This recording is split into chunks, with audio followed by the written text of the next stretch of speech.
America का आगे जाके इस टास्क के बाद नेक्स्ट टास्क क्या आपको नज़र आता है? आई थिंक मशरिक़ वस्ता की बात कर रहे हैं या बैन अल-अक़वामी तौर पे आप बात बैन कर रहे हैं? अवी तौर पर। बैन अल-अक़वामी तौर पे मैं समझता हूँ कि इसके बाद फोकस वापस यूक्रेन की तरफ जाएगा। और यूक्रेन और रशिया की जंगबंदी के लिए सदर बहुत कोशिश कर चुके हैं और मुझे लगता है कि इसके बाद और ज़्यादा कोशिश करेंगे। और उसकी वजह बड़ी सिंपल है सावी साहब। अमेरिका जो है इस वक्त इस एडमिनिस्ट्रेशन के अंदर बड़ा क्लियर फोकस है उनका कि मशरिक़ वस्ता और यूरोप के अंदर अमन ला के फोकस जो है वो चीन की तरफ रखा जाए और चीन के साथ भी जो कंपटीशन है उसे एक महदूद लेवल पर ईस्ट एशिया में रखा ईस्ट एशिया में रखा जाए as oppose to South Asia, West Asia, North East Asia etcetera. तो कोशिश ये है कि अगर रूस के साथ जंगबंदी होती है तो रूस का जो रिलेशनशिप है चीन के साथ, वो एक क्लाइंट स्टेट बन चुके हैं बेसिकली चीन के, तो थोड़ा सा रूस को भी यूरोप की तरफ लाया जाए अमन अमन कायम होने के बाद, और उसके बाद चीन पे थोड़ा ज़्यादा फोकस किया जाए। तो मैं समझता हूँ कि इस प्रोसेस अगर ये सक्सेसफुली आगे बढ़ता है तो सदर ट्रंप एक बार फिर कोशिश करेंगे पुतिन के साथ किसी तरह का मुआहदा करने की। और चीन के साथ उनका क्या कुछ करने का इरादा है? क्योंकि दोनों सिग्नल उन्होंने दिए, एक तरफ वो कह रहे हैं मैं दौरा भी करूंगा, दूसरी तरफ टैरिफ 100% कर दिए। जी, अब वो कल बड़ी सरप्राइजिंग डेवलपमेंट हुई कि पहले तो प्रेपरेशन चल रही थी कि उनकी मुलाकात होगी शी जिनपिंग से, और कल उन्होंने पोस्ट करके कह दिया कि 100% और टैरिफ लगेगा।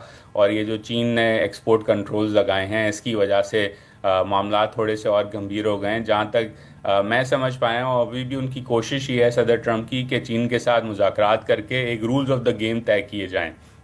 अब अगेन वो हो पाते हैं या नहीं, अब एक सवालिया निशान है इस पर।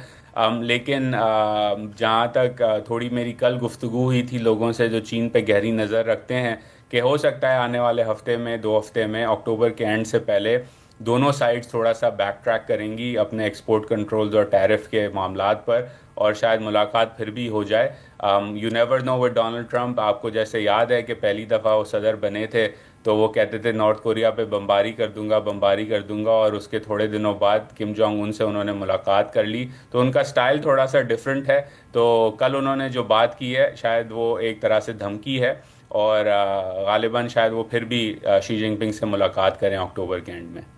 अच्छा जी, ये बागराम एयरबेस की वापसी में अमेरिका वाकई इंटरेस्टेड है या कि सिर्फ एक शोशा छोड़ा गया है?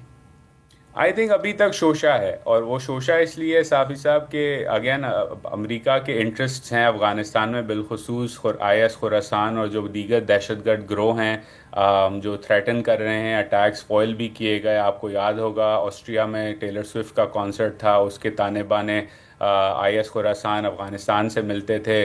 मॉस्को में बहुत बड़ा अटैक हुआ, वो भी यहाँ से प्लान हुआ था। तो अमेरिका का इंटरेस्ट तो है काउंटर टेरर साइड पे, और वो चाहते हैं कि थोड़ी नज़र रखी जाए अफ़गानिस्तान पे।